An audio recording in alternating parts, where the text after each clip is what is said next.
Hello दोस्तों, मैं हिमांशु आप सभी का श्याम आरजीएच एजुकेशन पर स्वागत करता हूं। मैं उपस्थित हूं एक महत्वपूर्ण जानकारी लेकर कि कल का फिजिक्स का पेपर है अपना, जो कैसे आना चाहिए। पेपर ऐसे कि ऐसे अपना आना चाहिए। जो अपन बता देते हैं वो तो आता ही है। तो आज अपन बताएंगे कि पेपर में क्या क्या आएगा। आपेक्षिकता का चिरसम्मत सिद्धांत क्या है? आपेक्षिकता का चिरसम्मत सिद्धांत क्या है? ये फर्स्ट यूनिट का क्वेश्चन है। और सेकंड नंबर है, जड़त्वीय और अजड़त्वीय निर्देश तंत्र की परिभाषा दीजिए। एक मिनट।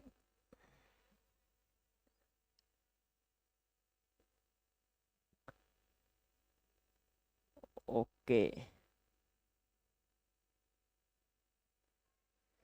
अब फर्स्ट यूनिट के अंदर अपना तीसरे नंबर का क्वेश्चन है, कैरोलियस बल और अभिकेंद्रीय बल किसे कहते हैं? कैरोलियस बल और अभिकेंद्रीय बल किसे कहते हैं? ये क्वेश्चन है जो इम्पोर्टेंट बन जाता है। किसकी दृष्टि से? 2 नंबर। अपने एग्जाम में 2 नंबर की दृष्टि से इम्पोर्टेंट बन जाता है। अब अपना फोर्थ नंबर ये क्वेश्चन है, फोकोलोलस क्या है? ये इसकी व्याख्या करनी है। फोकोलोलस का नियम क्या है, इसकी अपन को व्याख्या करनी है। आपेक्षिकता के विशिष्ट सिद्धांत को अनुग्रहित कीजिए। तो ये क्वेश्चन अपना भी इम्पोर्टेंट है, मोस्ट है, इसको लगा देना अपन। संरक्षी और असंरक्षी बलों को समझाइए। संरक्षी और असंरक्षी बलों को समझाइए। ठीक है बच्चों। और इसके आगे अपना क्वेश्चन आता है, सिद्ध कीजिए कि गैलीलियम रूपांतरण में दो बिंदुओं के मध्य विस्थापन अचर क्यों रहता है। इसका क्या बीच में क्या है, क्यों रहता है, ये प्रश्न है। फिर इसके बाद अपना है, एक झुके हुए निर्देश तंत्र के लिए द्विविमीय निर्देशांक रूपांतर समीकरण को व्युत्पन्न कीजिए। इस निर्देशांक समीकरण को आपको व्युत्पन्न करना है। ठीक है। इसके बाद अपना क्वेश्चन आता है,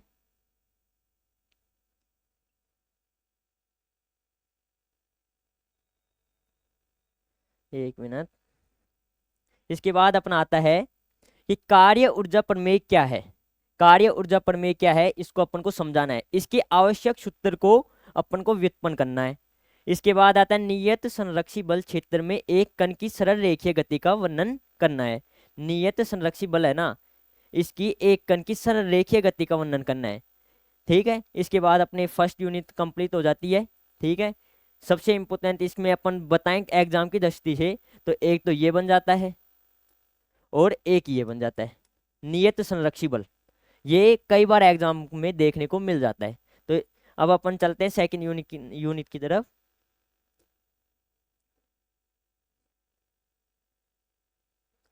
कि सम्मानित द्रव्यमान को परिभाषित कीजिए। सम्मानित द्रव्यमान को परिभाषित कीजिए। एक मिनट।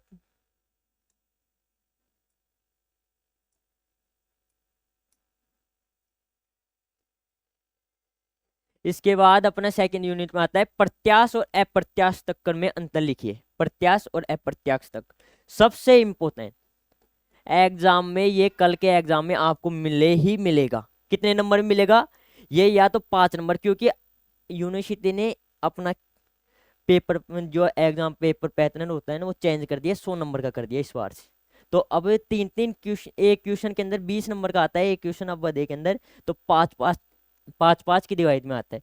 तो ये क्वेश्चन बिल्कुल 100% आएगा, इसको जरूर देख के जाना है आपको। फिर ये जड़त्व आगुण, ये भी आ सकता है, इसको भी देख लेना एक बार। फिर जड़त्वीय गुणांकों के व्यंजक व्युत्पन्न कीजिए। जड़त्व आगुण एवं जड़त्व गुणनफल पदों को समझाइए। ये क्वेश्चन एक। ठीक है। फिर गुणन कर रहे पिंड के लिए एक जे व डब्लू की असमांतर स्थिति को समझाइए। एक ये। इसके बाद अपना नेक्स्ट आता है दो कणों की टक्कर के विभिन्न संबंधों को प्रयोगशाला एवं द्रव्यमान केंद्रित निर्देश तंत्र में व्युत्पन्न कीजिए। आपको ये आराम से क्वेश्चन पूछेगा, ये क्वेश्चन कल आपको देखने को मिल जाएगा, इसको याद करके जाना है अपन को, क्योंकि आपको पता है कि श्याम आरजीएच एजुकेशन जो भी बताता है वो पेपर में आता ही आता है। क्योंकि कल हमने केमिस्ट का पेपर घेरा था, उसके अंदर 65+ नंबर का मेथड मिला है जो रोहित जी ने घेरा था। रोहित सर ने जो पेपर घेरा था उसमें 65+ नंबर का अपन को मिला है। बच्चों के भारी भरकम मैसेज आ रहे हैं व्हाट्सएप के ऊपर कि सर आपने बहुत अच्छा पेपर बनाया, अब फिजिक्स का लाओ और सब्जेक्ट का लाओ। तो रोहित सर ने कहा कि गे फिजिक्स का घेरो। अब अपन अगले प्रश्न की तरफ जाते हैं। मंदक पदार्थ में गतिशील द्रव्यमानों के गंधक की व्याख्या कीजिए। जो मंदक पदार्थ होते हैं उनकी गतिशील की व्याख्या करनी है अपन को। इसके बाद आता है सिद्ध कीजिए कि बहुकणीय तंत्र की कुल गतिज ऊर्जा का मान उस तंत्र के द्रव्यमान केंद्र की गतिज ऊर्जा और सभी कणों की द्रव्यमान केंद्र के सापेक्ष कुल गतिज ऊर्जा के योग के बराबर होता है। ये क्वेश्चन भी आने की संभावना है, इसको आप इम्पोर्टेंट लगा देना, ठीक है ना। ठीक है। इसके बाद अपना आता है कि व्याख्या एक्सप्लेन करना है, इनकी व्याख्या करनी है। कोणीय संवेग और द्रव्यमान बल आघूर्ण, सॉरी बल आघूर्ण, ये क्वेश्चन इम्पोर्टेंट है, कल के पेपर में जरूर ही जरूर आएगा। इसको जरूर याद करके, कोणीय संवेग हर बार हर 1-2 साल में वो रिपीट करता है, क्योंकि अब की बार तो पैटर्न भी चेंज है, ठीक है ना। इसके बाद अपना यूनिट हद आती है, इसके बाद यूनिट हद आती है। अभी 1 मिनट, आज क्या है अपन ने पीपीटी नहीं बनाई। अब आता है थर्ड यूनिट में केपलर की गृहीत गति के नियम। गृहीत गति के नियम, ये इंपॉर्टेंट क्वेश्चन है, ये जल्दी आएगा, ठीक है ना। इसके बाद अपना आता है कोणीय संवेग संरक्षण का नियम। जो कोणीय संवेग संरक्षण का नियम है ना, ये क्वेश्चन अपना आता है एग्जाम में, कई बार आता है, इतना इंपॉर्टेंट नहीं है लेकिन कई बार आता है, ये इसलिए हमने ये डाला है इसके अंदर। इसके बाद अपना आता है क्वेश्चन अगला, दर्शाइए कि R P Y 1 + e cos theta किसी गतिशील पिंड के पथ का समीकरण कार्तीय निर्देशांकों के ई पर किस तरह निर्भर करता है। ये क्वेश्चन इंपॉर्टेंट है, ये क्वेश्चन आप जरूर देख के जाना। रदरफोर्ड प्रकीर्णन को परिभाषित कीजिए। अल्फा प्रकीर्णन के लिए प्रकीर्णन कोण व संगत प्राचार में संबंध स्थापित कीजिए, ये भी ठीक है। किसी उपग्रह के अधिकतम एवं न्यूनतम कक्षीय वेग क्रमशः v मैक्सिमम तथा v मिनिमम है, सिद्ध कीजिए कि उपग्रह की कक्षा की उपकेंद्रता क्या होती है। इसको अपन को सिद्ध करना है। तो ये क्वेश्चन 100% आएगा, ये बच्चों याद कर लेना। कल के एग्जाम में अपने 100 में से 100% आएंगे, या आपको 100 में से 80+ नंबर दिलाएंगे। इसलिए मैं कहता हूँ जो कहते हैं वो आता है। अभी केंद्रीय आवर्ती दोलन को समझाइए। अभी केंद्रीय आवर्ती दोलन को समझाना है। एक अवमंदित सरल आवर्ती दोलीय की विवेचना कीजिए। न्यून अवमंदन, कांतिक अवमंदन और अति अवमंदन के लिए समय के फलन के रूप में विस्थापित कीजिए। इसको याद करना है। इसके बाद अपना क्वेश्चन आता है, विशेषता गुणांक व विश्रांति काल को परिभाषित करना है तथा इसका सूत्र व्युत्पन्न करना है, इसका गुणांक व्युत्पन्न करना है। ये क्वेश्चन याद करके जाना है। अब अपनी लास्ट यूनिट, फाइनल यूनिट आने वाली है, जो एग्जाम की दृष्टि से महत्वपूर्ण है, जिसको आप जरूर जरूर याद करें। अपनी फाइनल यूनिट का फर्स्ट प्रश्न है, सिद्ध कीजिए कि पन्नोरित दोलक के लिए आवश्यक अनुनाद की स्थिति में ये क्या होता है। क्या होता है, इस सूत्र को व्युत्पन्न करना है अपन को। सिंपल सा क्वेश्चन है, ये क्वेश्चन अपने आए ही आएगा, इंपॉर्टेंट है, जरूर याद कर लेना। क्योंकि ये अपने पिछली बार नहीं आया था, उससे पिछली बार आया था, तो ये क्वेश्चन अपने बिल्कुल बिल्कुल आएगा बच्चों।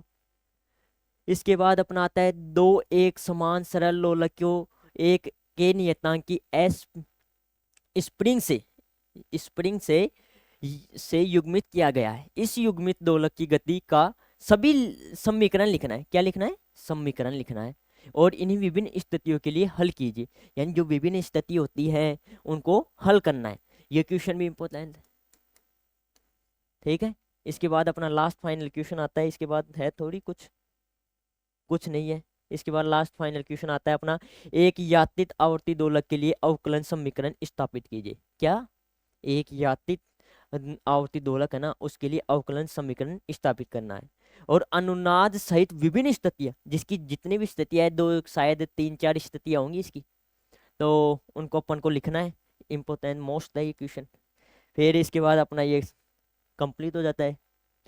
मेरा मानना है कि हमने ये क्वेश्चन जो भी बनाए हैं ना, इसमें 80%, 100, अब क्योंकि 100 नंबर का पेपर होने लगा है, 80 से ज्यादा नंबर का वो मिलेगा अपन को, जिस प्रकार अपन को केमिस्ट्री के अंदर मिला है। किसमें? केमिस्ट्री में। ये केमिस्ट्री में पेपर मिला बच्चों को तो इतने खुश है, एग्जाम जब दे के बाहर निकले तो इतने खुश आए थे कि सर वास्तव में पेपर आया है। तो इसलिए कह रहा हूँ कि एक जो भी इसमें लिख रहे हैं सारे वैसे तो इम्पोर्टेंट है, और मैंने बता दिए इसके अंदर, तो सारे के सारे जितने भी मैंने ये इसमें बताए हैं वो सारे के सारे आपको याद करना है। और चैनल को सब्सक्राइब करना और लाइक करना मत भूलना, क्योंकि आगे भी ऐसे क्वेश्चन अपन को खूब सारे मिलेंगे, तो जरूर याद करो। अब इसके साथ ही मैं जाने की इजाज़त मांगता हूँ। चैनल को सब्सक्राइब करो, लाइक करो और टेलीग्राम ज्वाइन कर लो, जिससे अपन को इसकी PDF वगैरह मिल जाए। धन्यवाद।